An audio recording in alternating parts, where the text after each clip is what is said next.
الحمد للہ رب العالمین والعاقبۃ للمتقین والصلاة والسلام علی سید الانبیاء والمرسلین اما بعد رب اشرح لی صدری ویسر لی امری واحلل عقدۃ من لسانی یفقهوا قولی الصلاة والسلام علیک یا سیدی یا رسول اللہ وعلی آلک واصحابک یا حبیب اللہ۔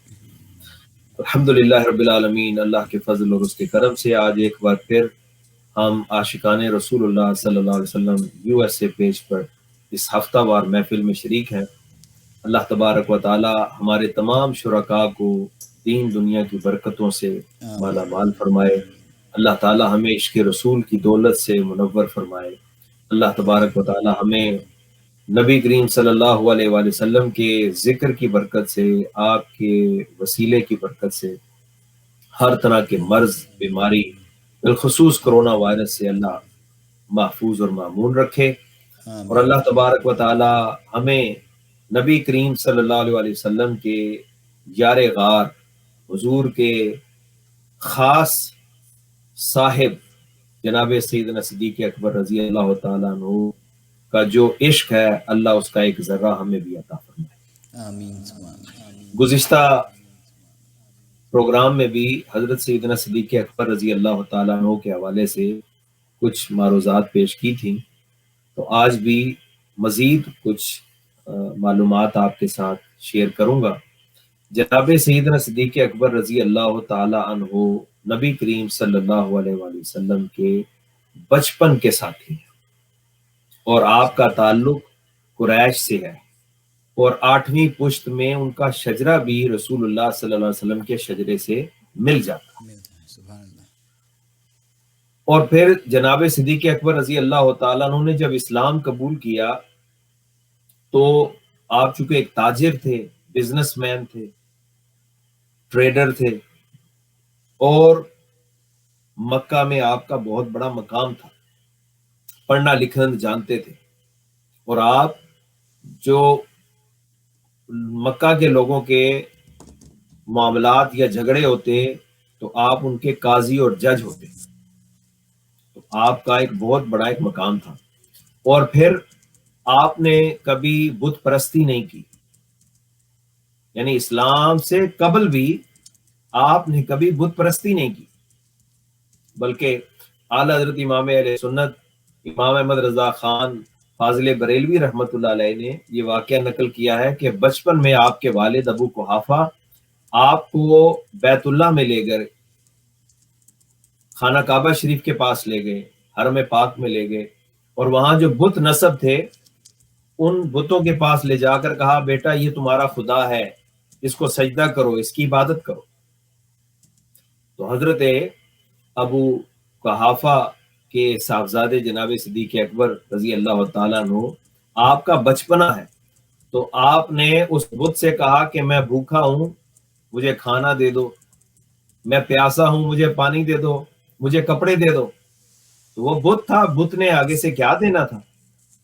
تو حضرت صدیق اکبر رضی اللہ تعالیٰ عنہ نے ایک پتھر اٹھایا اور پوری قوت کے ساتھ اس بت کو دے مارا، تو وہ بت دڑام سے نیچے گر گیا۔ تو ظاہر قوت صدیقی اس میں تھی، تو بت گر گیا۔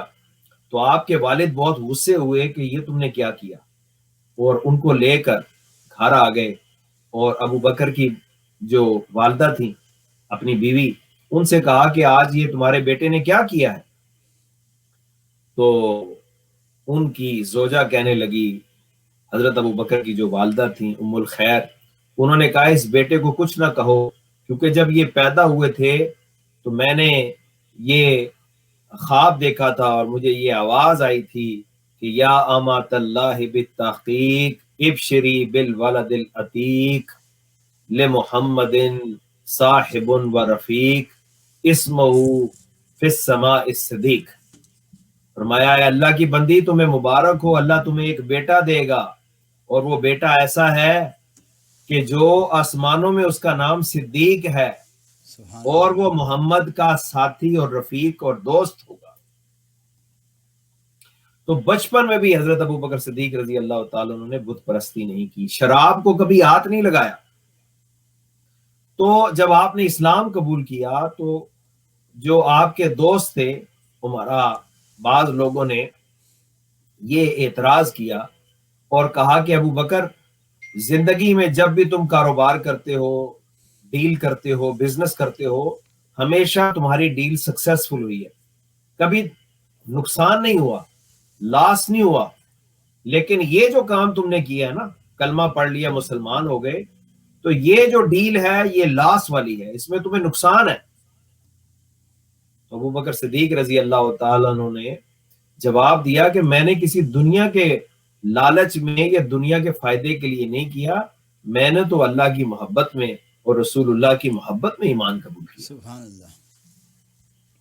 تو اللہ تعالیٰ نے قرآن پاک کی سورہ والعصر نازل فرما دی اور ابو بکر صدیق کی تائید کر دی، فرمایا والعصر، قسم ہے زمانہ خاص کی، ان الانسان لفی خسر، تمام انسان نقصان میں ہے، الا الذین آمنوا وعملوا الصالحات وتواصوا بالحق وتواصوا بالصبر، کہ عام لوگ نقصان میں ہیں، لیکن جن میں یہ چار خوبیاں آ جائیں وہ نقصان میں نہیں، وہ فائدے میں ہیں، جن کے پاس ایمان ہے، جن کے پاس نیک اعمال ہے، جو حق کی تلقین اور تاکید کرتے ہیں، جو صبر پر عمل کرتے ہیں اور دوسروں کو بھی صبر کی تلقین کرتے ہیں۔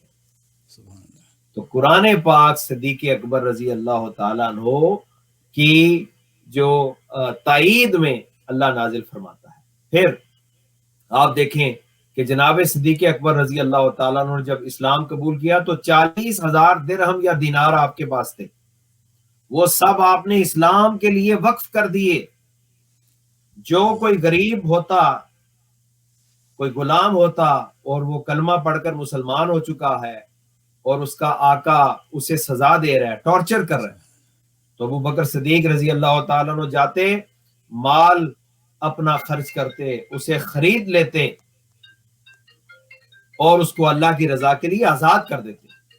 تو جناب سیدنا صدیق اکبر رضی اللہ تعالی عنہ وہ ہستی ہیں کہ جنہوں نے بہت سارے غلاموں کو آزاد کیا، اور ان میں سے 2 غلام بڑے خاص ہیں، ایک جناب بلال حبشی رضی اللہ تعالیٰ عنہ، کیونکہ نبی پاک صلی اللہ علیہ وسلم تشریف فرمایا ہے اور حضور صلی اللہ علیہ وسلم نے ابو بکر سے کہا، ابو بکر آج میں گزرا، میں نے دیکھا کہ بلال کو ستایا جا رہا ہے، گلے میں رسی ڈالی ہوئی ہے اور پیٹھ پر مارا جا رہا ہے، گرم ریت پر لٹایا جا رہا ہے، تو بلال کو اذیت دی جا رہی ہے۔ بلال کا جرم کیا ہے؟ کوئی جرم نہیں ہے، صرف یہ ہے کہ بلال ایک اللہ پر ایمان رکھتا ہے، صرف یہ کہ بلال محمد عربی صلی اللہ علیہ وسلم کا کلمہ پڑھتا ہے، مسلمان ہے۔ اور وہ پیر نصیر نے اسی کا مفہوم کیا نا حضرت بلال کی ترجمانی کرتے ہوئے، دل میں کسی اور کو بسایا نہ جائے گا، ذکر رسول پاک بلایا نہ جائے گا، وہ خود ہی جان لیں گے، وہ خود ہی جان لیں گے، جتایا نہ جائے گا، ہم سے تو حال دل سنایا نہ جائے گا۔ کہتے تھے بلال تشدد پہ کفر کے، عشق نبی تو دل سے مٹایا نہ جائے گا۔ بے شک بے شک، سبحان اللہ۔ تو حضرت بلال رضی اللہ تعالیٰ عنہ تو کہتے تھے کہ یہ جو محبت رسول کا چراغ ہے اسے کوئی بجھا نہیں سکتا۔ بے شک، سبحان اللہ۔ تو حضور نے یہ نہیں فرمایا نبی کریم صلی اللہ علیہ وسلم نے کہ بلال کو جا کر خریدو اور آزاد کرو، صرف یہ بتایا کہ آج میں نے ان کو تکلیف میں دیکھا۔ تو ابو بکر صدیق حضور کے مزاج اور حضور صلی اللہ علیہ وسلم کی گفتگو سن کر فوراً وہاں سے چلے گئے، بتایا نہیں میں کہاں جا رہا ہوں، اور جا کر آپ نے فوراً اس کے مالک حضرت بلال کے مالک کو منہ مانگی قیمت ادا کی، بہت زیادہ، یعنی جو مارکیٹ ویلیو کرنٹ ویلیو کے حساب سے بھی بہت زیادہ مال دیا، سونا دیا، اور بلال کو لے کر حضور کے پاس آ گئے، کہا یا رسول اللہ میں نے ان کو آزاد کر دیا۔ تو اللہ کے نبی نے فرمایا مجھے بتایا کیوں نہیں، میں بھی اس میں اپنا حصہ ڈالتا، اس میں میں بھی کنٹریبیوٹ کرنا چاہتا تھا، کیونکہ بلال کی ویلیو کیا ہے دنیا کی نظر میں، تو بلال ایک غلام ہے، کالے ہیں، لیکن ایمان کی نظر میں ان کا مقام یہ ہے کہ اللہ کے رسول اس خواہش کا اظہار کر رہے ہیں کہ میں بھی کنٹریبیوٹ کرنا چاہتا تھا بلال کو خریدنے میں۔ سبحان اللہ، سبحان اللہ۔ اور یہ وہ بلال ہیں کہ حضرت ابو بکر نے کہا یا رسول اللہ میں نے ان کو آزاد کر دیا. بلال نے کہا آپ نے تو مجھے آزاد کر دیا لیکن میں آج سے مصطفیٰ کی غلامی میں رہوں گا, سبحان اللہ سبحان اللہ. میں حضور کی خدمت میں رہوں گا. اور ایک اور غلام تھے, ان کا نام ہے عامر بن فہیرہ, ان کو بھی انہوں نے آزاد کیا. تو اس نے کہا کہ آپ نے آزاد کر دیا ہے, تو وہ رو پڑا. تو آپ نے فرمایا رونے کی کیا بات ہے؟ کہنے لگا تو میں یہاں مکہ میں میرا کوئی جانتا نہیں, نہ گھر ہے نہ مکان ہے, میں کہاں رہوں گا؟ آپ نے فرمایا تو آزاد ہے, تجھے مال دیتا ہوں, جا کے کاروبار کرو, بزنس کرو, اپنی زندگی جیو. اس نے کہا نہیں, میں اپنی ساری زندگی ابو بکر صدیق آپ کی خدمت میں گزاروں گا. سبحان اللہ. یہ دو غلام بڑے دیکھ لیں, ادھر بلال ہیں وہ حضور کے ساتھ رہے, اور یہ عامر بن فہیرہ جو ہے مسلمان ہوئے, صحابی ہیں, اور یہ ساری زندگی حضرت ابو بکر صدیق کی خدمت میں رہے. سبحان اللہ. تو ایک دن ان کے والد نے کہا کہ دیکھو آپ یہ غلام خریدتے ہو بیٹا, ابھی وہ مسلمان نہیں ہوئے تھے ابو قحافہ, بعد میں مسلمان ہوئے. کہنے لگے بیٹا آپ یہ غلام خریدتے ہیں, آزاد کرتے ہیں, اچھی بات ہے, آپ کے پیسے ہیں, میں منع نہیں کرتا, لیکن میری ایک بات سن لو کہ جب غلام خریدو تو وہ غلام خریدو جو جوان ہو, ینگ ہو اور طاقتور ہو, اسٹرانگ ہو. کیوں؟ کہ جب کل کو کوئی مشکل وقت اگر تم پر آ جائے تو وہ تمہیں آ کر ہیلپ کریں گے. تو تم کبھی عورتیں جو ہیں باندیاں کنیزیں ان کو آزاد کر رہے ہو, کبھی تم بوڑھوں کو, کمزوروں کو, تو اس طرح نہ کرو. تو حضرت ابو بکر صدیق نے کہا ابا جان میں ان سے کچھ ریٹرن لینے کے لیے نہیں کرتا, میں تو اپنے رب کو راضی کرنے کے لیے کرتا. سبحان اللہ. اور پھر کچھ لوگوں نے یہ مشہور کر دیا, جب حضرت بلال کو حضرت ابو بکر صدیق رضی اللہ تعالیٰ عنہ نے آزاد کیا, تو کچھ لوگوں نے کہا کہ شاید حضرت بلال نے ابو بکر کے ساتھ کوئی نیکی کی تھی, کوئی فیور دی تھی حضرت بلال نے, تو اس کے ریٹرن میں ابو بکر نے ان کو خرید کر آزاد کر دیا, یعنی اس احسان کا بدلہ دیا ہے. سبحان اللہ. تو اللہ تعالیٰ نے, چونکہ یہ ٹاک آف دا ٹاؤن ہوگی, پروپیگنڈا شروع ہو گیا میڈیا پہ, آپ دیکھتے ہیں باتیں, تو یہ بات شروع ہو گئی کہ بلال کو اس لیے خریدا ہے کہ بلال نے ابو بکر کو فیور دیا تھا, اس لیے ابو بکر نے بلال کو فیور دے دیا. تو اللہ نے قرآن کی آیتیں نازل فرما دی, وَسَيُجَنَّبُهَا الْأَتْقَى الَّذِي يُؤْتِي مَالَهُ يَتَزَكَّى وَمَا لِأَحَدٍ عِندَهُ مِن نِّعْمَةٍ تُجْزَىٰ إِلَّا ابْتِغَاءَ وَجْهِ رَبِّهِ الْأَعْلَىٰ وَلَسَوْفَ يَرْضَىٰ. فرمایا کہ ابو بکر یہ جو غلام آزاد کر رہا ہے یہ کسی اور کے رضا کے لیے, کسی اور مقصد کے لیے نہیں کر رہا, صرف اللہ کو راضی کرنے کے لیے کر رہا ہے. بے شک. اور اللہ فرما رہے ہیں کہ ابو بکر پر کسی کا کوئی احسان نہیں ہے, کسی نے ابو بکر کو کوئی فیور نہیں دی ہے, بلکہ ابو بکر جو کچھ کر رہا ہے اپنے رب کو راضی کرنے کے لیے کر رہا بے ہے. شک. تو جناب صدیق اکبر رضی اللہ تعالیٰ عنہ کو حضور نے صدیق کا لقب دیا, کیونکہ جب آپ معراج شریف سے واپس آئے تو کچھ لوگوں نے یہ پروپیگنڈا شروع کر دیا, کچھ لوگوں کو کنفیوز کرنا شروع کر دیا. قریش کے لوگ ابو بکر کے پاس بھی آ گئے کہ یہ بتاؤ کوئی یہ دعویٰ کرے کہ میں رات کے مختصر حصے میں مکہ سے جروزلم چلا گیا, مسجد اقصیٰ, اور پھر واپس بھی آ گیا, جو 1 مہینے کا سفر ہے, کیا تم یہ بات مانو گے؟ ابو بکر صدیق نے کہا یہ بتاؤ کہا کس نے؟ انہوں نے کہا یہ تمہارے صاحب محمد نے کہا ہے. ابو بکر صدیق نے کہا اگر انہوں نے کہا ہے تو سچ کہا ہے. سبحان اللہ. انہوں نے کہا تم تصدیق کرتے ہو؟ ابو بکر نے کہا ہاں بالکل میں تصدیق کرتا ہوں. تو جب آپ صلی اللہ علیہ وسلم کی خدمت میں عرض کیا گیا یا رسول اللہ ابو بکر نے ایمان بالغیب کا اس طرح اظہار کیا ہے کہ آپ کی اس معراج کا آپ سے آ کے پوچھا بھی نہیں, کہا جو حضور کہتے ہیں سچ کہتے ہیں. حضور نے فرمایا بالکل صحیح کہا, انہ ہوا صدیق. تو اس دن یہ صدیق کا لقب حضور نے ان کو عطا کر دیا. تو ابو بکر صدیق تب بن گئے, پہلے ابو بکر تھے اب صدیق بن گئے. اور صدیق جو ہے یہ صدق سے ہے, صدق سچائی. ایک ہوتا ہے صدق فی الاقوال, یعنی بات میں سچا, جو بات بولے سچ بات بولے, یہ بھی بہت بڑا مقام ہے. بے شک. اور دوسرا ہے صدق فی الاعمال کہ آپ کے عمل بھی کھرے ہوں، صحیح ہوں، اور تیسرا ہے صدق فی الاحوال، تیسرا یہ ہے کہ آپ کی جو باطنی کیفیت ہے اس میں بھی اخلاص اور سچائی آ جائے۔ تو ابو بکر صدیق اس ہستی کا نام ہے جو صدق فی الاقوال کے حامل بھی ہیں، صدق فی الاعمال کے حامل بھی ہیں، اور صدق فی الاحوال کے حامی بھی ہیں۔ سبحان اللہ، سبحان اللہ۔ تو جناب صدیق اکبر رضی اللہ تعالیٰ عنہ کو اللہ تعالیٰ نے ایسی نعمتوں سے نوازا اور ایسا خلوص دیا اور ایسی محبت عطا کی اور ایسا عشق عطا کیا کہ جس کی مثال نہیں ملتی۔ حضور نبی کریم صلی اللہ علیہ وسلم فرماتے ہیں ابو بکر میری امت میں سے سب سے پہلے تم جنت میں داخل ہوگے، اور حضور فرماتے ہیں ہر نبی کے 2 وزیر آسمانوں میں ہوتے ہیں، 2 زمین میں۔ میرے جامع ترمذی کے اندر حدیث ہے آسمانوں میں جو میرے وزیر ہیں وہ میکائیل ہیں اور جبرائیل ہیں، اور زمین میں میرے وزیر ابو بکر ہیں اور عمر ہیں۔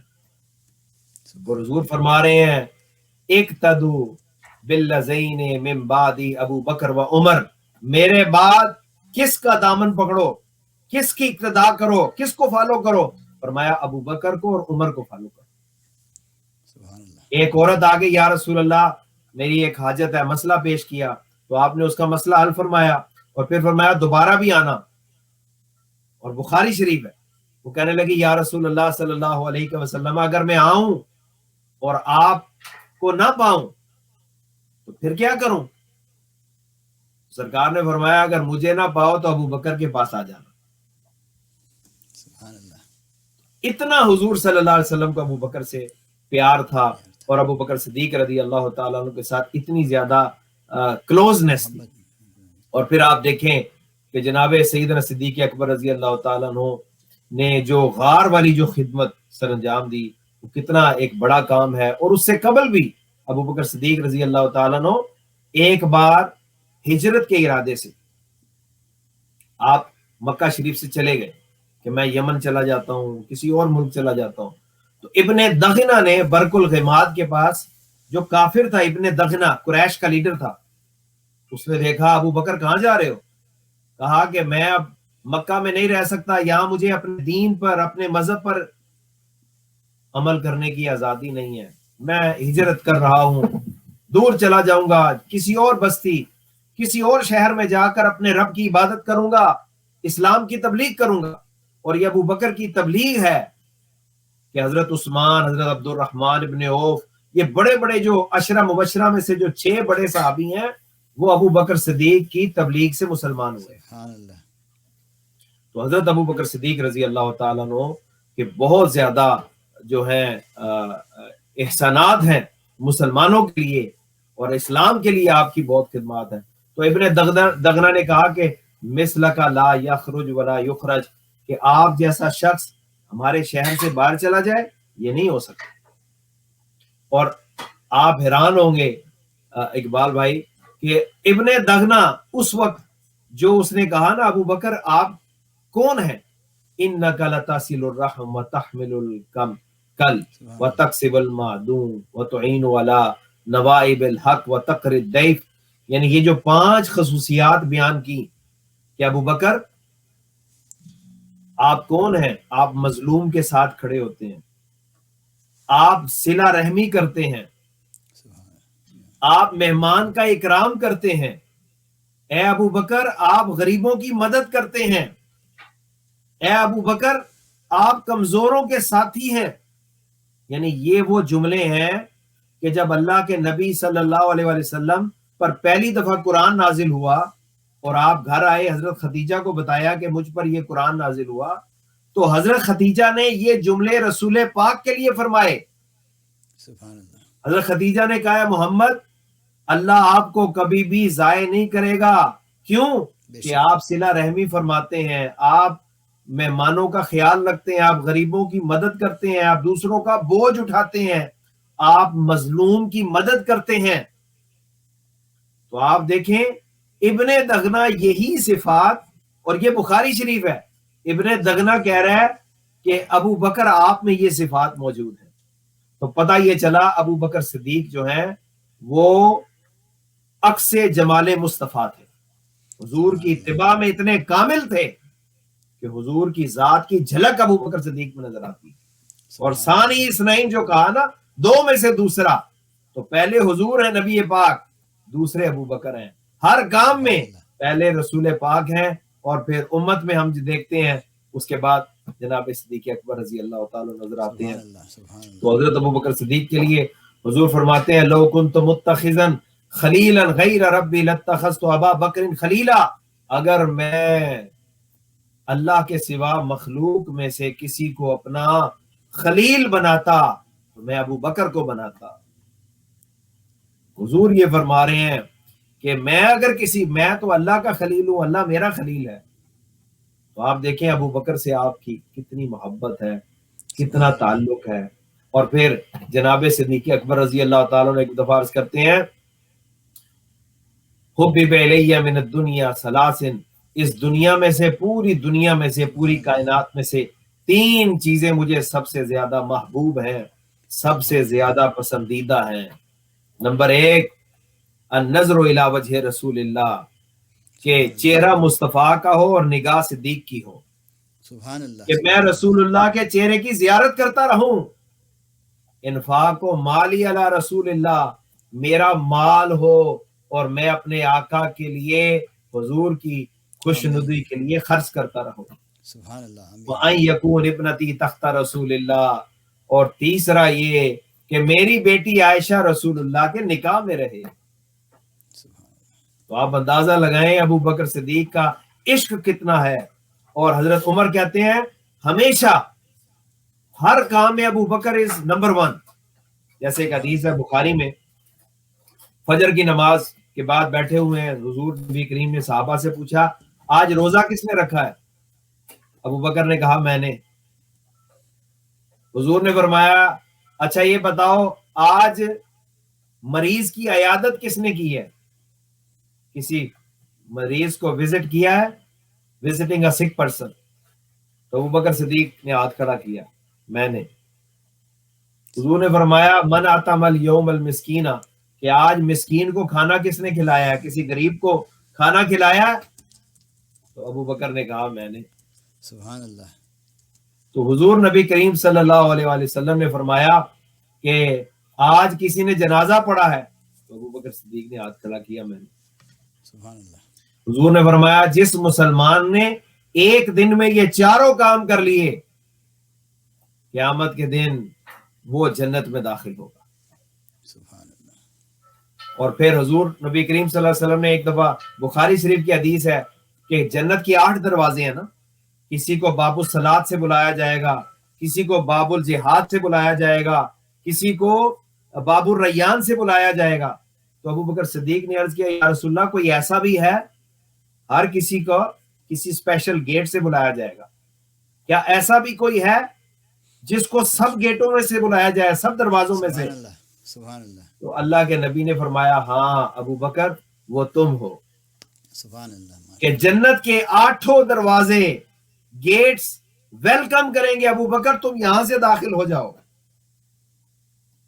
تو کتنا بڑا مقام ہے جناب صدیق اکبر رضی اللہ. تو حضرت عمر کہتے ہیں میں ہمیشہ کوشش کرتا تھا کہ ابو بکر سے مسابقت کروں. ایک ہوتا ہے جیلسی، وہ حرام ہے، حسد. ایک ہوتا ہے مسابقت، نیک کام میں آگے بڑھنا، کہ اگر آپ نے 4 نفل پڑھے ہیں تو میں 8 پڑھ لوں، آپ نے اگر 100 روپے ڈونیشن دی ہے تو میں 200 دے دوں، آپ نے اگر 2 عمرے کیے ہیں تو میں 3 کر لوں. یہ ہوتی ہے مسابقت، اسے کہتے ہیں ہیلتھی کمپٹیشن. تو حضرت عمر چاہتے تھے کہ میں کبھی جو ہے نا، ہمیشہ ابو بکر از ان دا فرسٹ رو، تو کبھی میں آگے نکل جاؤں. تو کہتے ہیں یہ جب غزوہ تبوک کا موقع آیا تو اللہ کے نبی صلی اللہ علیہ وسلم نے فرمایا اسلام کے لیے ڈونیشن دی جائے. حضرت عثمان آ گئے اور انہوں نے 1000 اونٹ تقریباً پیش کیے سامان کے ساتھ لدے ہوئے. حضرت عمر آ گئے، کہتے ہیں میں ان دنوں بہت رچ تھا، امیر تھا، تو میں بہت سارا مال لے کر آیا. اللہ کے نبی نے پوچھا گھر والوں کے لیے کیا چھوڑا؟ تو میں نے کہا یا رسول اللہ آدھا لے آیا ہوں 50%، اور آدھا 50% ان کے لیے چھوڑا ہے. آپ نے فرمایا ٹھیک ہے. اتنے میں جناب صدیق اکبر بھی آ گئے. تو جو کچھ گھر میں تھا وہ لے کر آ گئے. تو حضور نبی کریم صلی اللہ علیہ وسلم نے پوچھا ما ابقیت لأہلک یا ابا بکر، اے ابو بکر گھر والوں کے لیے کیا چھوڑا؟ عرض کی ابقیت لہم اللہ ورسولہ، یا رسول اللہ ان کے لیے اللہ اور اس کے رسول کا نام چھوڑ آیا، سبحان اللہ، سبحان اللہ، سب کچھ لے آیا ہوں. تو حضرت ابو بکر صدیق کا جب یہ جواب سنا تو حضرت عمر کہتے ہیں میں نے کہا کہ میں کبھی بھی ابو بکر سے آگے نہیں نکل سکتا. I cannot beat him. He is always number one. اور علامہ اقبال نے اس کا ترجمہ کیا خوب کیا. وہ کہتے ہیں پروانے کو چراغ ہے تو بلبل کو پھول بس. پروانہ جو ہے وہ چراغ کے گرد گھومتا ہے اور بلبل کو پھولوں سے محبت ہے، وہ اس کے گرد گھومتی رہتی ہے. پروانے کو چراغ ہے تو بلبل کو پھول بس، صدیق کے لیے ہے خدا کا رسول بس. سبحان اللہ، سبحان اللہ. تو یہ ایسا موضوع ہے اقبال بھائی، اس پہ میں اپنے آپ کو کنٹرول نہیں کر سکتا. انشاءاللہ پھر اس پر مزید بات کریں گے انشاءاللہ انشاءاللہ. وہ مجھے ایک سوال، ابھی آپ نے جو بات کی اس میں مجھے ایسا تھا کہ ہیلدی کمپٹیشن والی جو بات آپ نے ابھی کی، ہیلدی کمپٹیشن، تو وہ اس میں آپ کچھ اور ایکسپلین کر سکتے ہیں جیسے کون سی ہیلدی؟ جی دیکھیں نا قرآن میں بھی اللہ تعالیٰ فرماتا نا سابق الخیرات، کہ جو نیکیوں والے کام ہیں نا اس میں مسابقت کریں، اچھے کاموں میں ایک دوسرے سے آگے بڑھنے کی کوشش کریں، کیونکہ انکریجمنٹ ملتی ہے نا اس سے. ایک دوسرے کو دیکھ کے آپ زیادہ سے زیادہ کرنا چاہتے ہیں تو یہ ہیلتھی کمپٹیشن جو ہے یہ اچھا ہے. لیکن جو حسد ہوتا ہے، جیلسی، حسد کیا ہے کہ بھئی آپ کے پاس کوئی نعمت ہے تو آپ یہ نیگیٹو سوچتے ہیں کہ وہ آپ سے چھن جائے، یعنی آپ جو ہے منفی سوچ رکھ رہے ہیں کہ اگر ایک شخص کے پاس کوئی چیز ہے تو آپ یہ کہتے ہیں یا اللہ یہ چیز اس سے لے لے، یہ تو غلط ہے نا.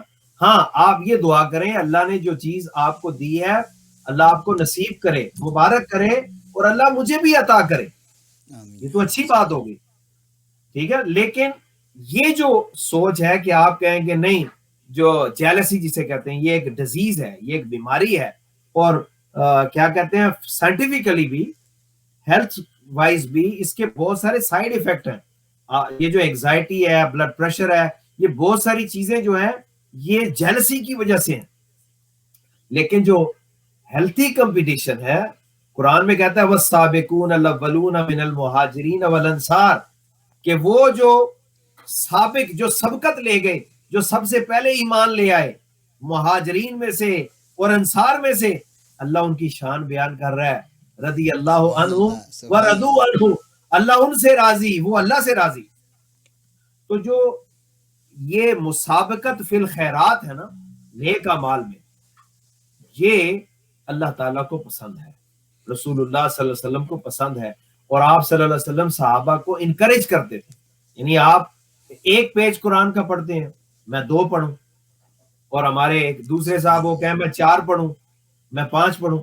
تو اس میں ایک دوسرے سے انسپائریشن، جسے آپ کہتے ہیں انسپائریشن لینا، انکریجمنٹ لینا، کہ ایک آدمی جو ہے وہ مثلا 5 وقت کی نماز پڑھ رہا ہے تو وہ ساتھ میں نوافل شروع کر دے، تہجد کے نفل شروع کر دے، اشراق کے شروع کر دے، تو آپ کہیں یار وہ کر رہا ہے میں اشراق بھی پڑھوں گا، چاشت بھی پڑھوں گا، اوابین بھی پڑھوں گا، تہجد بھی پڑھوں گا. تو یہ ہیلتھی کمپٹیشن ہے. اسی طرح غریبوں کی مدد کرنا ہے، ایک آدمی 10 لوگوں کو کھانا کھلا رہا ہے بھوکھوں کو، تو آپ کہتے ہیں میں 20 کو کھلا دیتا ہوں، ٹھیک ہے نا. یا آپ کو اللہ نے مال دیا، آپ نے ماشاءاللہ یہ کیا کہتے ہیں ایک مسجد بنا دی، تو مجھے اللہ نے زیادہ دیا ہوا ہے تو میں کہوں یار انہوں نے اگر بنا دیا ہے تو میں ایک کی بجائے 2 بنا دوں، ایک اس علاقے میں بنا دوں، دوسرے علاقے میں بنا دوں.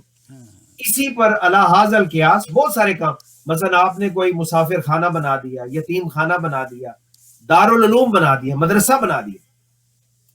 یعنی آج کل میں کہتا ہوں ہم لوگوں کو اللہ نے بہت زیادہ یہ ایک موقع دیا ہوا ہے کہ جس طرح لوگ سپانسر کرتے ہیں نا، یہاں سکولز کالجز میں بھی اسکالرشپ ہوتے ہیں، تو ہمارے پاکستان میں، انڈیا میں، بنگلہ دیش میں دینی مدارس ہیں، دارالعلوم ہیں، جہاں بچے عالم دین بن رہے ہیں، حفظ قرآن کرتے ہیں، قرات پڑھتے ہیں. اپنی زندگی انہوں نے ڈیڈیکیٹ کی ہے. تو وہ جو مدارس ہیں ان کے پاس کوئی گورنمنٹ سے تو فنڈنگ نہیں آ رہی. تو اگر ہم اس کو بھی ایک کمپٹیشن لے لیں کہ ایک اسکالر جو ہے وہ اس کو ہم جو ہے اسپانسر کر دیں کسی دارالعلوم جو سنی دارالعلوم ہے, میں کسی کا یہاں نام نہیں لے رہا, جنرل بات کر رہا ہوں, تو آپ ایک سنی دارالعلوم سے پتا کریں کہ جی ایک عالم جو بنتا ہے پورا حافظ بھی ہو عالم بھی ہو 10 ایئرس 11 ایئرس 12 ایئرس, تو اس کا جو ایکسپینسز ہیں منتھلی میرے خیال سے میکسیمم وہ $200-300 ہوگا, یا ہو سکتا ہے اس سے بھی کم. تو اگر اس طرح ہم کوئی اسپانسر, تو ایک آدمی ایک اسپانسر کر رہا ہے, دوسرا 2 کر دے, 3 کر دے, 4, تو آپ تو دنیا سے ہر کسی نے جانا ہے, لیکن ہمارے جانے کے بعد ہماری طرف سے ایک عالم وہ دین کی تبلیغ کرے گا, وہ نعت پڑھے گا, وہ قرآن پڑھے گا, وہ اسلام کی خدمت کرے گا, تو مرنے کے بعد بھی وہ آپ کے لیے دعا کرتا رہے گا اور آپ کو اس کا فائدہ پہنچے گا. بے شک بے شک. اور ہم سب کے لیے ایکچولی میں those who are living in Canada UK and USA, جی ان کے لیے یہ تو بہت ماشاءاللہ اس بڑی بات اپرچونٹی ہے, یقین ہاں کریں اس ویری بہت گڈ بڑی تھنگ کرنا چاہیے ماشاءاللہ. بہت بڑی اپرچونٹی ہے کہ بھائی دیکھیں جب حضور صلی اللہ علیہ وسلم نے وہ جہاں پر یہ مسجد نبوی شریف ہے نا, یہ جگہ آپ کو پسند آ گئی, تو سہل اور سہیل 2 بھائی تھے یتیم, تو ان کی زمین تھی, آپ نے ان کو بلایا اور ان سے کہا کہ یہ جگہ ہمیں چاہیے. انہوں نے کہا ہم بغیر پیسوں کے فی سبیل اللہ دیتے. یہ ہے نا جذبہ. تو آپ صلی اللہ علیہ وسلم نے فرمایا نہیں نہیں, آپ سے ہم بغیر پیسوں کے نہیں لیں گے, پیسے دیں گے. اور پیسے دیے کس نے اقبال بھائی, کیونکہ آج ابو بکر صدیق کا ذکر ہو رہا ہے, یہ حضرت ابو بکر صدیق نے پیسے دیے جس کے اوپر مسجد نبوی بنی. اچھا اچھا. تو حضرت ابو بکر صدیق نے اس کی پیمنٹ کی ہے, اس زمین کے پیسے سے جناب صدیق اکبر رضی اللہ تعالیٰ عنہ دیے. تو یہ جو کمپٹیشن ہے کہ آپ نیکی میں آگے بڑھنے کی کوشش کرتے ہیں. پھر دیکھیں ایک نوجوان آ گیا حضور صلی اللہ علیہ وسلم کے پاس, آپ کو پتا ہے آپ نے کبھی کسی کو نہ نہیں فرمایا, نہ نہیں کہتے تھے نا, جو بھی آتا آپ اس کی مدد کر دیتے. بے شک. تو وہ آیا اور اس نے کوئی کہا کہ یا رسول اللہ میرے حالات صحیح نہیں ہے, میری مدد کریں. تو آپ صلی اللہ علیہ وسلم نے ریئلائز کر لیا کہ بجائے اس کے کوئی آج اس کو تھوڑے سے پیسے دے دیں اور اس کے بعد یہ ہر کچھ عرصے کے بعد پھر پیسوں کے لیے آتا رہے, کیوں نہ اس کو اپنے پاؤں پر کھڑا کر دیا جائے, اس کو زندگی کی ایک پوری ڈائریکشن دے دی جائے. تو آپ نے فرمایا تمہارے پاس کیا ہے گھر میں؟ تو اس نے کہا کہ بھئی اس طرح میرے پاس ایک برتن ہے اور ایک کمبل ہے. آپ نے فرمایا ٹھیک ہے, تم کمبل تو تمہاری ضرورت ہے تو برتن لے آؤ. تو برتن وہ لے آیا. تو آپ صلی اللہ علیہ وسلم نے فرمایا یہ برتن کون خریدے گا؟ ایک صحابی نے کہا 1 درہم کا, آکشن ہو رہی ہے مسجد میں. دوسرے نے کہا میں 2 درہم دیتا ہوں. آپ نے فرمایا 2 درہم والا آ جاؤ. برتن اس کو دے دیا, 2 درہم لے لیے اور اس کو کہا یہ لو 1 درہم کا آٹا اور جو کھانے پینے کا سامان ہے وہ خرید کے گھر دے آؤ, اور دوسرے 1 درہم سے جا کے کلہاڑی جو ہے وہ جو اس کا آگے لوہے والا حصہ ہے نا وہ لے آؤ, کیونکہ اس وقت وہ بنی بنائی تو نہیں ملتی تھی, وہ جس کا جو پیچھے لکڑی کا ڈنڈا ہے وہ نہیں, صرف لوہے والا لے آؤ. تو جب وہ لے کر آ گیا تو حدیث میں آتا ہے کہ رسول اللہ صلی اللہ علیہ وسلم نے اس کو وہ جو لکڑی کا ڈنڈا اس میں خود فٹ کر کے دیا, کلاڑی بنا کے دی, اور پھر اس کو کہا کہ اب سنو جنگل میں چلے جاؤ اور لکڑیاں کاٹو اور لکڑیاں کاٹ کے وہ بیچو. آپ کو پتا ہے لکڑیاں لوگوں کو کھانا پکانے کے لیے یہاں پر بھی بکتی ہیں. تو وہ آپ نے فرمایا اب تو مجھے نظر نہ آئے, صرف جمعے کے دن نظر آنا, جاؤ کام کرو. تو کچھ عرصے کے بعد جب وہ دوبارہ ملاقات ہوئی تو وہ عرض کرنے لگا یا رسول اللہ اس وقت میرے پاس اللہ نے بہت برکت دی ہے اور اب مجھے کسی سے مانگنے کی ضرورت نہیں ہے, بلکہ اب میں خود صدقہ خیرات کرتا ہوں. سبحان اللہ سبحان اللہ. تو یہ ہے وزڈم, یہ ہے حکمت کہ جو ینگ جنریشن ہے ان کو اپنے پاؤں پر کھڑا کر دینا. بے شک بے شک. تو بہرحال انشاءاللہ اس پر مزید بھی ہم بات کریں گے. بہت اچھی بات کہی آپ نے حضرت, کیونکہ کبھی کبھی ایسا ہوتا تھا کہ ابھی اس نے مسجد میں اتنے پیسے دیے, پھر ہم جیسے لائک گڈ کمپٹیشن, جیسے آپ نے بھی کئی لوگ بتاتے نہیں ہیں مگر اگر بتا کے بھی دیتے ہیں تو اس میں کوئی ریاکاری جیسا نہیں ہے, اٹس اے گڈ تھنگ. دیکھیں ایک یہ ہوتا ہے کہ آپ اس لیے چھپا کے دے رہے ہیں کہ کسی کو نہ پتہ چلے، آپ چاہتے ہیں آپ کی نیت جو ہے اس میں مطلب ہے کہ اخلاص رہے اور کوئی دکھاوے کا پہلو نہ آئے، یہ بھی جائز ہے۔ لیکن اگر آپ اس لیے اعلانیہ دے رہے ہیں کہ کہ اس اس سے دوسروں کو انسپائریشن ملے گی، انکریجمنٹ ملے گی، تو یہ بھی جائز ہے، یہ آپ کی نیت پر ہے۔ حضرت ابو ہریرہ کی ایک حدیث ہے، انہوں نے عرض کیا یا رسول اللہ، ایک آدمی گھر میں چھپ کے نماز پڑھ رہا تھا، چھپ کے، لیکن کوئی آدمی آیا اور اس نے دیکھ لیا، تو حضور نے فرمایا اللہ اس کو ڈبل ثواب دے گا، چھپ کے پڑھنے کا بھی اور اعلانیہ پڑھنے کا بھی، سبحان کیونکہ اللہ، اس کی نیت تو اچھی تھی نا۔ ہاں، تو یہ انسان کی اپنی نیت پر ہے۔ تو اگر کوئی شخص یہ چاہتا ہے کہ میں پوشیدہ طریقے سے، جیسے حضرت امام زین العابدین جو حضرت امام حسین کے صاحبزادے کربلا میں جو علیل تھے، بیمار تھے اور وہ بچے تھے، اور پھر انہی سے ہی حضرت امام حسین کی جو نسل چلتی ہے، تو جب ان کا وصال ہوتا ہے نا، اللہ اکبر، جب ان کا وصال ہوتا ہے تو وصال کے بعد پتہ چلتا ہے کہ مدینہ طیبہ میں 100 فیملیز ایسی تھیں، 100 فیملیز، 100 گھر ایسے تھے کہ جن کا راشن پانی جو ہے وہ کوئی آدمی رات کی تاریکی میں ان کے گھر کے باہر پیکیجز چھوڑ جاتا تھا۔ تو وہ جب حضرت امام زین العابدین کو غسل دے رہے تھے نا، تو ان کی بیگ کے اوپر وہ بوجھ، وہ سامان اٹھانے کے نشان سے پتا چلا کہ وہ تو امام زین العابدین تھے۔ سبحان اللہ، یعنی کسی کو پتہ ہی نہیں لگنے دیا، ہر وہ رات کو جاتے اور جو غریب لوگ ہوتے تھے ان کے گھروں میں پہنچاتے۔ تو بہرحال یہ بھی ہمارے بزرگوں کا ایک طریقہ موجود ہے، اور اعلانیہ طور پر مدد کرنا اور اعلانیہ طور پر انکریج کرنا، جیسے میں نے بتایا غزوہ تبوک کے موقع پر اعلانیہ طور پہ لوگوں نے ڈونیشن دی، تو سبحان اللہ۔ آپ اعلان کر کے بھی دے سکتے ہیں اور آپ اس کو چھپا کر بھی دے سکتے جزاک اللہ حضرت، تھینک یو سو مچ، آپ نے بہت خوبصورت بیان کیا اور سب نے ماشاءاللہ بہت ہی اپریشیٹ کیا، اور جن جن لوگوں نے حضرت کو دعا کے لیے بھی کہا ان سب کے لیے بھی دعا حضرت آپ کر دیں پلیز، کیونکہ بہت سارے ہیں۔ لوگ آمین، ہیں الحمد دعا للہ کریں رب گے۔ العالمین والعاقبۃ للمتقین والصلاۃ والسلام علی سیدنا المرسلین ربنا آتنا فی الدنیا حسنہ وفی الآخرۃ حسنہ وقنا عذاب النار۔